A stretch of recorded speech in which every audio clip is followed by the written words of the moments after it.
मौजूद है सीतामढ़ी के गौशाला रोड में, जहां आप देख सकते हैं कि एक बहुत बड़े विशाल जनसभा का आयोजन किया गया था। और आयोजन का जो विशाल जनसभा था वो उसका उद्देश्य था कि मूल निवासी बहुजन समाज जोड़ो यात्रा के तहत अभी अभी इनके मुख्य अतिथि थे वामन मेश्राम साहब, जो वाम सेव के राष्ट्रीय अध्यक्ष है। अभी अभी उनका कार्यक्रम समाप्त हुआ है, उनका स्पीच समाप्त हुआ है। और अभी हमारे साथ हमारे ही पड़ोसी मुल्क नेपाल देश के पूर्व सांसद से हम जानना चाहते हैं, वो भी मौजूद रहे हैं इस कार्यक्रम में। आखिर जानना चाहते हैं कि आखिर नेपाल देश में मूल निवासी को और वहां के जो दलित और जो महादलित लोग हैं उनकी क्या दशा है और किस स्थिति में वहां के सरकार जो, और सर तो सांसद भी रहे हैं, तो इन लोगों ने क्या कुछ किया है सांसद में जाकर के। सर, हमारे इस चैनल में बहुत बहुत स्वागत है आपका। बहुत बहुत धन्यवाद। क्या कुछ स्थिति है नेपाल राष्ट्र में दलित महादलित को लेकर के, और आज आप बिहार के सीतामढ़ी में है, सीता माता की धरती है ये, तो सीता माता की धरती पे आपका बहुत बहुत स्वागत है एक बार फिर से। और आप अपने देश के सांसद हैं, पूर्व सांसद रहे हैं, और वहाँ की जो दलित और महादलित की जो स्थिति है, जो मूल निवासी की स्थिति है, उसके बारे में आप कुछ कहिए। बहुत बहुत धन्यवाद।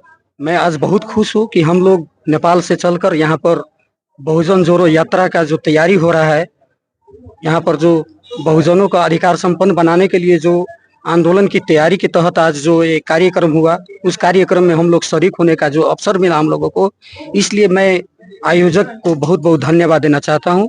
और खास करके जो आप नेपाल में बहुजन अर्थात SC ST दलित जनजाति और आदिवासी का अवस्था के बारे में जो पूछे है, इसके लिए भी आप नेपाल के जो हमारे बहुजन समाज के लोग हैं उनके बारे में भी आप इतना उत्सुकता के साथ जो प्रश्न पूछ रहे हैं, उसके लिए भी मैं आपको बहुत बहुत धन्यवाद देना चाहता हूं।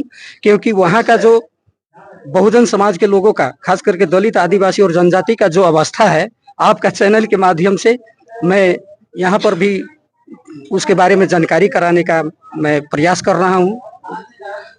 खास करके वहाँ पर जो संविधान है, वहाँ पर ये जो संविधान अभी जो नेपाल में जो लागू हुआ है, वो 7वां संविधान है। उससे पहले भी आपको बहुत संविधान आया और वो संविधान आपको खारिज हो गया। लेकिन ये संविधान के लिए आपको बहुत सारा आंदोलन हुआ, और उस आंदोलन के बदौलत ये नया संविधान देश को मिला, जनता को मिला। लेकिन इस संविधान में भी जिस तरीका से छलफल करके सभी जात जातियों को अधिकार, सभी समुदाय को अधिकार को जिस तरीका से सुनिश्चित करना चाहिए था, वो आज भी नहीं है। इसलिए जब वो संविधान जारी हो रहा था, खास करके वहाँ का जो बड़े दल है, नेपाली कांग्रेस और खास करके नेकपा एमाले, उस दल के द्वारा वो बल जबरदस्ती वो संविधान जारी किया गया। चूंकि हम लोग उसमें असमर्थन जना रहे थे, हम लोग विरोध कर रहे थे। और खास करके नेपाल में लाखों के जनसंख्या में मधेसी मूल के जो लोग हैं, वो आपको बॉर्डर के पास से आपको मानव संजाल निर्माण करके एक इतिहास में ही एक नया आंदोलन शुरुआत किया था। उसके बावजूद भी आज भी संविधान जो कहते हुए उसमें जो अमेंडमेंट की बात है, उसमें जो सुधार की बात है, संशोधन की बात है, परिमार्जन की बात है, वो आज भी मुद्दा यथावत है।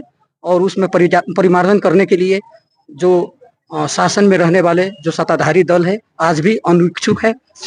लेकिन हम लोग आज भी आंदोलन कर रहे हैं, संघर्ष कर रहे हैं, बशर्ते संविधान को संशोधन किया जाए।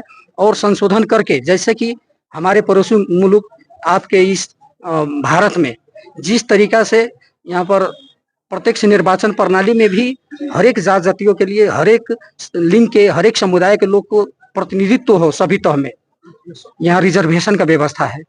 उस तरीका से वहाँ पर रिजर्वेशन का व्यवस्था नहीं है। इसलिए हम लोग चाहते हैं कि वहाँ पर भी जो प्रत्यक्ष निर्वाचन प्रणाली है, उस प्रत्यक्ष निर्वाचन प्रणाली में भी सभी जात जातियों को, सभी समुदाय को जनसंख्या के आधार पर पूर्ण समानुपातिक व्यवस्था हो, जिसके तहत हम लोग वहाँ के कार्यपालिका, व्यवस्थापिका और न्यायपालिका लगायत अन्य जो निकाय है राष्ट्र को, देश का, वो सभी मूल अर्थात देश के मूलधार में सभी जात जातियों का प्रतिनिधित्व हो। खास करके जो वहाँ पर दबाया गया वंचित समुदाय के लोग हैं, खास करके दलित जनजाति और आदिवासी जो लोग हैं, बहुसंख्यक होते हुए भी उसको आज भी अधिकार से वंचित किया गया है, उसको अधिकार नहीं दिया जा रहा है। और उसके विभिन्न नाम पर अत्याचार, विभेद आज भी कायम है।